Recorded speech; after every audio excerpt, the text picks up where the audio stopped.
Cross out ಆಗಿದೆ. BJP clarity ಸಿಗ್ತಾ ನಿಮಗೆ? 8 ದಿನಗಳ ಹಿಂದೆ ಮಾಜಿ ಮುಖ್ಯಮಂತ್ರಿಗಳು, ನಮ್ಮ ಕೇಂದ್ರದ ಸಚಿವರಾಗಿರುವಂಥ HD ಕುಮಾರಸ್ವಾಮಿ ಅವರು ನನಗೆ ದೂರವಾಣಿ ಕರೆಯನ್ನು ಮಾಡಿದರು.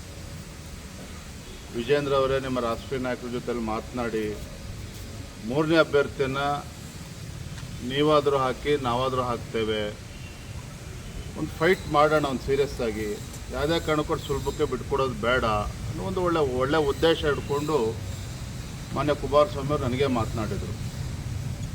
ನಾನು ಕೂಡ ಇಲ್ಲ, ತಾವೇ ಅಭ್ಯರ್ಥಿನ ಹಾಕಿ ನಾವು ಒಟ್ಟಾಗಿ ಸೆಣಸಾಟವನ್ನು ಮಾಡೋಣ ಅನ್ನೋ ಮಾತನ್ನು ಕೂಡ ನಮ್ಮ ರಾಷ್ಟ್ರೀಯ ನಾಯಕರ ಅಭಿಪ್ರಾಯದ ಮೇರೆಗೆ ನಾನು ಅವರಿಗೆ ತಿಳಿಸಿದ್ದೆ.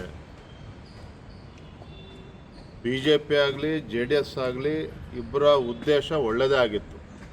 ಫೈಟ್ ಔಟ್ ಮಾಡಬೇಕು, ಅದು ಸುಲಭಕ್ಕೆ ಬಿಡ್ಕೊಡ್ಬಾರ್ದು, 3ನೇ ಅಭ್ಯರ್ಥಿಯನ್ನು ಸಾಧ್ಯ ಆದಷ್ಟು ಗೆಲ್ಲುವಂಥ ಪ್ರಯತ್ನ ಮಾಡಬೇಕು ಅಂತ ಹೇಳಿ ಎರಡೂ ಪಕ್ಷಗಳು ಒಟ್ಟಾಗಿ ಪ್ರಯತ್ನ ಮಾಡಿದ್ದು ಸತ್ಯ. ಆದರೆ ನಿನ್ನೆ ಮತದಾನ ಆದಂಥ ಸಂದರ್ಭದಲ್ಲಿ JDS ಪಕ್ಷದಿಂದನೂ ಕೂಡ 6-7 ಅಡ್ಡ ಮತದಾನಗಳಾಗಿದ್ದಾವೆ. BJP ಇಂದಲೂ ಕೂಡ 5ಕ್ಕೂ ಕನಿಷ್ಠ 4-5 ಅಡ್ಡ ಮತಗಳು ಆಗಿದ್ದಾವೆ ಅನ್ನುವ ಮಾಹಿತಿ ನಮಗೂ ಕೂಡ ಸಿಕ್ಕಿರುವಂಥದ್ದು. ನಾನು ಈ ಸಂದರ್ಭ ಹೇಳ್ತಕ್ಕಂಥದ್ದು ಇಷ್ಟೇ, ನಮ್ಮದು ಒಂದು ರಾಷ್ಟ್ರೀಯ ಪಕ್ಷ, ನಮ್ಮ ಪಕ್ಷದಲ್ಲಿರ್ತಕ್ಕಂಥ ಶಾಸಕರು ಯಾರು ಅಡ್ಡ ಮತದಾನವನ್ನು ಮಾಡಿದ್ದಾರೆ ಅವರನ್ನು ಕ್ಷಮಿಸ್ತಕ್ಕಂಥ ಪ್ರಶ್ನೆನೇ ಇಲ್ಲ. ಯಾರ್ಯಾರು ಆಟ ಆಡಿರ್ಬೋದು ಅನ್ನುವ ಕೆಲವು ಮಾಹಿತಿಗಳು ಕೂಡ ನಮ್ಮ ಬಳಿಯಲ್ಲಿದೆ. ಈಗಾಗಲೇ ನಮ್ಮ ರಾಷ್ಟ್ರೀಯ ನಾಯಕರ, ರಾಷ್ಟ್ರೀಯ ಅಧ್ಯಕ್ಷರ ಅಪಾಯಿಂಟ್ಮೆಂಟನ್ನು ಕೂಡ ನಾನು ಬೆಳಗ್ಗೆ ಕೇಳಿದ್ದೇನೆ. ಸಾಧ್ಯ ಆದರೆ ಇವತ್ತೇ ಕೊಡಿ ಅಥವಾ ಯಾವಾಗ ಕೊಟ್ಟರು ಕೂಡ ನಾನು ತಕ್ಷಣ ಬರ್ತೇನೆ. ರಾಜ್ಯದ ಪ್ರಸಕ್ತ ರಾಜಕೀಯ ಬೆಳವಣಿಗೆಗಳ ಬಗ್ಗೆ, ವಿಧಾನ ಪರಿಷತ್ನಲ್ಲಾದಂಥ ಅಡ್ಡ ಮತದಾನದ ಬಗ್ಗೆ ಇವೆಲ್ಲವನ್ನು ಕೂಡ ವಿವರಿಸಬೇಕು ಅಂತೇಳಿ ನಾನು ಮನವಿಯನ್ನು ಕೂಡ ಮಾಡಿದ್ದೇನೆ.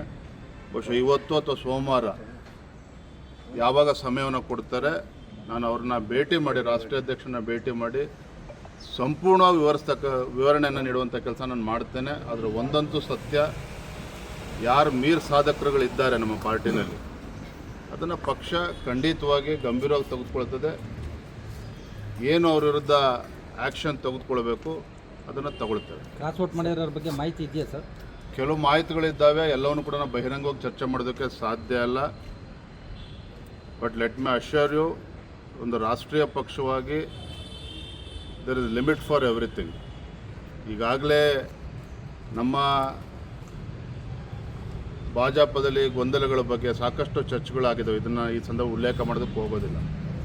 ಕಾರ್ಯಕರ್ತರು ಬೇಸತ್ತಿದ್ದಾರೆ ನಮ್ಮ ನಡವಳಿಕೆಯಿಂದ.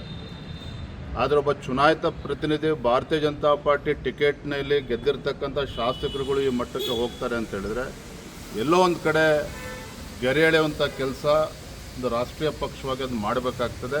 ಅದನ್ನು ನಮ್ಮ ರಾಷ್ಟ್ರೀಯ ಅಧ್ಯಕ್ಷರು ಕೂಡ ನಾನು ಈ ವಿಚಾರವನ್ನು ಚರ್ಚೆ ಮಾಡ್ತೀನಿ. ಕುಮಾರಸ್ವಾಮಿ ಅವರು ಪಾಠ ಕಲಿತ ಕುಮಾರಸ್ವಾಮಿ ಹೇಳಿದ್ದಾರೆ. ಸಹಜವಾಗಿ ಅವ್ರು ನೋವಾಗಿದ್ದಾರೆ. ಕುಮಾರಸ್ವಾಮಿ ಅವರಾಗಲಿ ನಾವಾಗಲಿ ಅಥವಾ ಕುಮಾರಸ್ವಾಮಿ ಅವರು ನಾವು ಚರ್ಚೆ ಮಾಡಿದಾಗ ಒಳ್ಳೆ ಉದ್ದೇಶ ಹಿಡ್ಕೊಂಡೆ ಇಬ್ಬರು ಕೂಡ ಕ್ಯಾಂಡಿಡೇಟ್ ಹಾಕೋಣ ಅಂತೇಳಿ ತೀರ್ಮಾನ ಮಾಡಿರುವಂಥದ್ದು. ಅವರೇನು ಏಕಾಂಗಿಯಾಗಿ ನಿರ್ಧಾರ ಮಾಡಿಲ್ಲ. ಪಾಪ ನಮ್ಮ ಜೊತೆ ಚರ್ಚೆ ಮಾಡೇನೆ ನೀವೇ ಅಭ್ಯರ್ಥಿ ಅಂತ ಹಾಕಿ ಅಂತ ಹೇಳಿದ್ರೆ, ಇಲ್ಲ ನೀವೇ ಹಾಕಿ ಕುಮಾರಸ್ವಾಮಿ ಅವರು ನಾವೇ ಅವ್ರಿಗೆ ಹೇಳಿರ್ತಕ್ಕಂಥದ್ದು. ಅವರೇನು ಒತ್ತಾಯಪೂರ್ವಕವಾಗಿ ಅವರೇನು ಹಾಕಿಲ್ಲ. ಈ ಎರಡೂ ಪಕ್ಷಗಳು ಕೂತು ತೀರ್ಮಾನ ಮಾಡೇ ಆಗಿರುವಂಥದ್ದು. ಹಾಗಾಗಿ ಒಂದು ಅವರ ಪಕ್ಷದಲ್ಲೂ ಕೂಡ ಒಂದು 6-7 ಮತಗಳು ಅಡ್ಡ ಮತದಾನ ಆಗ್ತದೆ ಅಂತ ಹೇಳಿದ್ರೆ ಅವ್ರಿಗೂ ಕೂಡ ನೋವಾಗ್ತಕ್ಕಂಥದ್ದು ಸಹಜ.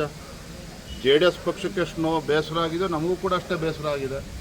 ನಾವು 2 ಸ್ಥಾನಗಳನ್ನು ಗೆದ್ದಿರ್ಬೋದು, ಆದರೆ ನಮಗೂ ಕೂಡ ಅಪಮಾನ ಆಗಿದೆ. ನಮ್ಮ ಶಾಸಕರು ಕೂಡ ಅಡ್ಡ ಮತದಾನ ಆಗಿದೆ. ಹಾಗಾಗಿ ಇದನ್ನು ಭಾಳ ಗಂಭೀರವಾಗಿ ತೆಗೆದುಕೊಳ್ತೇವೆ. ನಮ್ಮ ವರಿಷ್ಠರು ನಾನು ಕೂಡ ಭೇಟಿ ಮಾಡ್ತೇನೆ. ಇದನ್ನು ತಾರ್ಕಿಕ ಅಂತ್ಯಕ್ಕೆ ತೆಗೆದುಕೊಂಡು ಹೋಗ್ತಕ್ಕಂಥ ನಿಟ್ಟಿನಲ್ಲಿ ನನ್ನ ಅಭಿಪ್ರಾಯ ಏನಿದೆ. ನಮ್ಮ ಅವರು ಹೇಳ್ತಾರೆ 5 ಜನ JDS ಇಂದ ಅಡ್ಡ ಮತದಾನ ಆಗಿದೆ ಅಂತ ಹೇಳ್ತಾರೆ.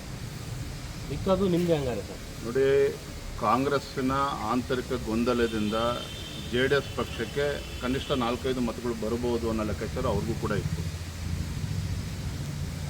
ಆದರೆ ಅದು ಆಗಿಲ್ಲ. ಮತ್ತು JDSನ 18 ಮತಗಳು ಇಂಟ್ಯಾಕ್ಟ್ ಇರ್ತದೆ ಅಂತೇಳಿ ಪಾಪ ಅವ್ರು ಅಂದ್ಕೊಂಡಿದ್ರು, ಅದು ಕೂಡ ಅದು ಆಗಿಲ್ಲ. ನಾವು ಕೊಟ್ಟಂಥ ಮತಗಳು ವ್ಯತ್ಯಾಸ ಆಗಿದೆ ಅನ್ನೋದನ್ನು ಅವ್ರು ಹೇಳಿದ್ದಾರೆ. ಎಲ್ಲವೂ ಕೂಡ ಇವತ್ತಲ್ಲ ನಾಳೆ ಸಂಪೂರ್ಣ ಒಂದು ಚಿತ್ರಣ ನಮಗೆ ಸಿಕ್ಕೇ ಸಿಗುತ್ತೆ.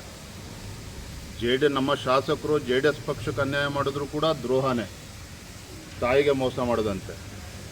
BJP ಶಾಸಕರು ನಮ್ಮ BJP ಅಭ್ಯರ್ಥಿಗೆ ಮೋಸ ಮಾಡಿದ್ರು ಕೂಡ ಅದು ತಾಯಿಗೆ ಮೋಸ ಮಾಡೋದಂತೆ. ಹಾಗಾಗಿ ಇದನ್ನು ಭಾಳ ಗಂಭೀರವಾಗಿ ಪರಿಗಣಿಸ್ತಾರೆ. ಸರ್, ಈಗ ಜಾರ್ಖಂಡ್ ಅಂತ ರಾಜ್ಯದಲ್ಲೇ ಒಂದು ಸೀಟಿಗೋಸ್ಕರ 17 ಜನ ಇದನ್ನು ಮಾಡ್ತಾರೆ. ಆದರೆ ಇಲ್ಲಿ ನಿಮ್ಮ 64 ಜನ ಕ್ಯಾಂಡಿಡೇಟ್ ಇದ್ರೂ ಸಹ 3 ನಿಮ್ಮ ಪ್ರಕಾರ ಅಧಿಕೃತವಾಗಿ ಕ್ರಾಸ್ ವೋಟಿಂಗ್ ಆಗುತ್ತೆ ಅಂದರೆ ಏನು ಸರ್ ಅರ್ಥ? BJP ಪರಿಸ್ಥಿತಿ ಹೇಗಿದೆ ಅಂತ ರಾಜ್ಯದಲ್ಲಿ? ಅದಕ್ಕೆ ಪೂರಕವಾಗಿ ಹೇಳ್ತೀನಿ. ನೀವೇ ಒಂದು ಪ್ರಸ್ತಾಪ ಮಾಡಿದ್ರಿ, ಈಗ ನಮ್ಮ ಕಾರ್ಯದಿಂದ ಕಾರ್ಯಕರ್ತರೆಲ್ಲ ಬೇಸರಗೊಂಡಿದ್ದಾರೆ ಅಂತ. ಸೊ ನಿಮಗೆ ಇವತ್ತು ನಿಮ್ಗೆ ಅರಿವು ಬಂದಿದೆ, ನೀವು ಹೇಳಿದ್ರಿ ಮೈ ಡಿಯರ್ ಫ್ರೆಂಡ್, ಇವತ್ತೆಲ್ಲ ನನಗೆ ಅರಿವು ಬಂದಿರೋದು. ನಾನು ಕೂಡ ಒಬ್ಬ ರಾಜ್ಯದ ಅಧ್ಯಕ್ಷನಾಗೂ ಕೂಡ ಪಕ್ಷದ ಆಂತರಿಕ ಬೆಳವಣಿಗೆಯನ್ನು ಗಮನಿಸ್ತಾ ಇದ್ದೇನೆ. ನಾನೊಬ್ಬ ಕಾರ್ಯಕರ್ತನಾಗಿ ಇವತ್ತು ಮಾತನಾಡ್ತಾ ಇದ್ದೇನೆ. ರಾಜ್ಯದ ಭಾಜಪದ ಅಧ್ಯಕ್ಷಗೂ ಕೂಡ ನಾನು ಮಾತನಾಡ್ತಾ ಇದ್ದೇನೆ. ನಾನು ಭಾಜಪ ಅಧ್ಯಕ್ಷ ಅನ್ನೋದಕ್ಕಿಂತ ಮುಂಚಿತವಾಗಿ ನಾನು ಭಾರತೀಯ ಜನತಾ ಪಾರ್ಟಿ ಕಾರ್ಯಕರ್ತ. ಹಾಗಾಗಿ ಕೆಲವು ಬೆಳವಣಿಗೆಗಳು ನನಗೂ ಕೂಡ ಬೇಸರ ಇದೆ. ಅದನ್ನು ಎಲ್ಲಿ ತಲುಪಿಸ್ಬೇಕು ಅಲ್ಲಿ ತಲುಪಿಸುವಂಥ ಕೆಲಸ ನಾನು ಮಾಡ್ತೇನೆ. ವರಿಷ್ಠ ಎಲ್ಲ ಒಂದು ಕಡೆ ಗಂಭೀರವಾಗಿ ತೆಗೆದುಕೊಳ್ಳಿಲ್ಲ ಸರ್ ರಾಜ್ಯದ ಈ ಒಂದು ಬೆಳವಣಿಗೆಗಳನ್ನ, ಯಾಕೆಂದರೆ ಇದರಿಂದಲೂ ಕೂಡ ಅಸಮಾಧಾನಗಳು ಬರ್ತಲೇ ಇದೆ. ವರಿಷ್ಠರು ಕಾಲಕ್ಕೆ ಏನೇನು ತೀರ್ಮಾನವನ್ನು ಮಾಡಬೇಕು ಅವ್ರು ಮಾಡ್ತಾರೆ. ಇಲ್ಲಿ ನಾವೆಲ್ಲರೂ ಕೂಡ ಸರಿಯಾಗಿ ಹೋಗ್ಬೇಕಾಗಿರ್ತಕ್ಕಂಥ ನಮ್ಮದು ಕೂಡ ಕರ್ತವ್ಯ ಇದೆ. ಅದು ಆಗ್ತಾ ಇದೆ, ನಾನು ಆಗ್ತಾ ಇಲ್ಲ ಅಂತಲೂ ಕೂಡ ಹೇಳ್ತಾ ಇಲ್ಲ. ಆದರೆ ಇಂಥ ಮಹತ್ವವಾಗಿರ್ತಕ್ಕಂಥ ಚುನಾವಣೆಯಲ್ಲಿ ನಮ್ಮ ಶಾಸಕರುಗಳಿಗೆ ನಡ್ಕೊಳ್ತಾರೆ ಅಂತೇಳಿ ನಮ್ಗೆ ಯಾರಿಗೂ ಕೂಡ ಕಲ್ಪನೆಯೂ ಕೂಡ ಇರಲಿಲ್ಲ. ಹಾಗಾಗಿ ನಾನು ಮತ್ತೆ ಹೇಳ್ತಾ ಇದ್ದೇನೆ, ನಾನು ಇವತ್ತು JDS ಪಕ್ಷಕ್ಕೂ ಕೂಡ ಅವ್ರಿಗೂ ಕೂಡ ವರಿಷ್ಠರು ನೋವಾಗಿದೆ, ನಮಗೂ ಕೂಡ ನೋವಾಗಿದೆ. ಇದನ್ನು ಎಲ್ಲಿ ಮಾತನಾಡಬೇಕು ಅದನ್ನು ಮಾತಾಡ್ತಾರೆ. DK ಶಿವಕುಮಾರ್ ಅವರಂತ ಒಂದು ರೀತಿಯಲ್ಲಿ ಚಾಣಕ್ಯ ನಡೆಯನ್ನು ಇಟ್ಟಿದ್ದಾರೆ. ಈಗ ಅಂಥವರ ವಿರುದ್ಧ ನಿಮ್ಮ ಸ್ಟ್ರಾಟಜಿ ಬದಲಾವಣೆ ಮಾಡ್ಕೋಬೇಕಾ ಹೇಗೆ? ಭಾಳ ಜನ ಚಾಣಕ್ಯರನ್ನ ರಾಜ್ಯದ ಜನ ನೋಡಿದ್ದಾರೆ, ನಾವು ಕೂಡ ನೋಡಿದ್ದೀವಿ. ಓಡೋ ಟೈಮಲ್ಲಿ ಓಡ್ತದೆ, ಬೀಳೋ ಟೈಮಲ್ಲಿ ಬೀಳ್ತಾರೆ. ಇದು ಎದುರಿಸ್ತಕ್ಕಂಥ ಶಕ್ತಿ ನಮಗಿದೇನು ಎದುರ್ಕೊಂಡು ಓಡೋಗ್ತಕ್ಕಂಥ ಪ್ರಶ್ನೆನೇ ಇಲ್ಲ. ಭಾರತೀಯ ಜನತಾ ಪಾರ್ಟಿ ನಮ್ಮ ಸಂಘಟನೆ ಇದೆ, ನಮ್ಮ ಸಂಘಟನೆ ಕಾರ್ಯಕರ್ತರ ಶಕ್ತಿ ಇದೆ. ಹೇಗೆ ಬಗ್ಗಿಸ್ತೇವೆ. ಇದೊಂದು ಚುನಾವಣೆಯಿಂದ ಎಲ್ಲವೂ ಕೂಡ ಮುಗಿದೋಗಿದೆ. ಆಪರೇಷನ್ ಹಸ್ತ ಮಾಡ್ತಾರಂತೆ ಸರ್ JDSನವರು. ಅವರೇ ಕುಮಾರಸ್ವಾಮಿ ಇಡೀ ದೇಶದಲ್ಲಿ ಆಪರೇಷನ್ ಮಾಡೋಕ್ಕೆ BJP ಸಹಿಸ್ಕೊಂಡಿತ್ತು, ರಾಜ್ಯದಲ್ಲಿ BJPಗೆ ಆಪರೇಷನ್ ಮಾಡಿ JDS ಅಲ್ಲರೇ ನೀವೆಲ್ಲ ಮಾತನಾಡ್ತಾರ ನೋಡಿದ್ರೆ ಇಲ್ಲಿವೇ ಎಲ್ಲವೂ ಮುಕ್ತಾಯ ಆಗ್ತದೆ ಆ ಭಾವನೆಯಲ್ಲಿ ಮಾತನಾಡ್ತಾ ಇದ್ದೀರಿ. ಈ ಘಟನೆ ಆಗಬಾರ್ದಿತ್ತು, ದುರಾದೃಷ್ಟ ಇದು. ಅದನ್ನು ನಾನೇ ಒಪ್ಕೊಳ್ತಾ ಇದ್ದೇನೆ. ಆದರೆ ಇದನ್ನು ಭಾರತೀಯ ಜನತಾ ಪಾರ್ಟಿ ಗಂಭೀರವಾಗಿ ತೆಗೆದುಕೊಳ್ತದೆ. DK ಶಿವಕುಮಾರ್ ಆಗಲಿ ಇನ್ನೊಬ್ಬ ಮುಖ್ಯಮಂತ್ರಿ ಬರಲಿ ಹೆದರ್ಕೊಂಡು ಓಡೋಗ್ತಕ್ಕಂಥ ಪ್ರಶ್ನೆನೇ ಇಲ್ಲ. ಇದನ್ನು ಯಾವ ರೀತಿ ಈ ಸರ್ಕಾರನ ಬಗ್ಗಿಸ್ಬೇಕು, ಪಳಗಿಸ್ಬೇಕು ಅದನ್ನು ಮಾಡ್ತೇವೆ. ಬರುತ್ತೆ ವಿಜೇಂದ್ರ ಅವರು ಕೆಟ್ಟ ಹೆಸರು ತರಬೇಕು ಅಂತ ಆಗಿರ್ಬೋದು. ಆಪರೇಷನ್ ಹಸ್ತ ವಿಜೇಂದ್ರ ಅವರು ಕೆಟ್ಟ ಹೆಸರು ತರೋಣ, ರಾಜ್ಯಾಧ್ಯಕ್ಷ ಪ್ಲಾನ್ ಮಾಡಿದ್ದಾರೆ ಸರ್ ನಿಮ್ಮ ವಿರೋಧಿಗಳು. ನಿಮ್ಮ ಒಳಗಡೆ ಏನಂತ ವಿರೋಧಿಗಳು ನನ್ನ ಹಣ ಬರದಲ್ಲಿ ಬರೆದಿದ್ದನ್ನು ಯಾರೂ ಕೂಡ ತಪ್ಸೋಕ್ಕಾಗೋದಿಲ್ಲ.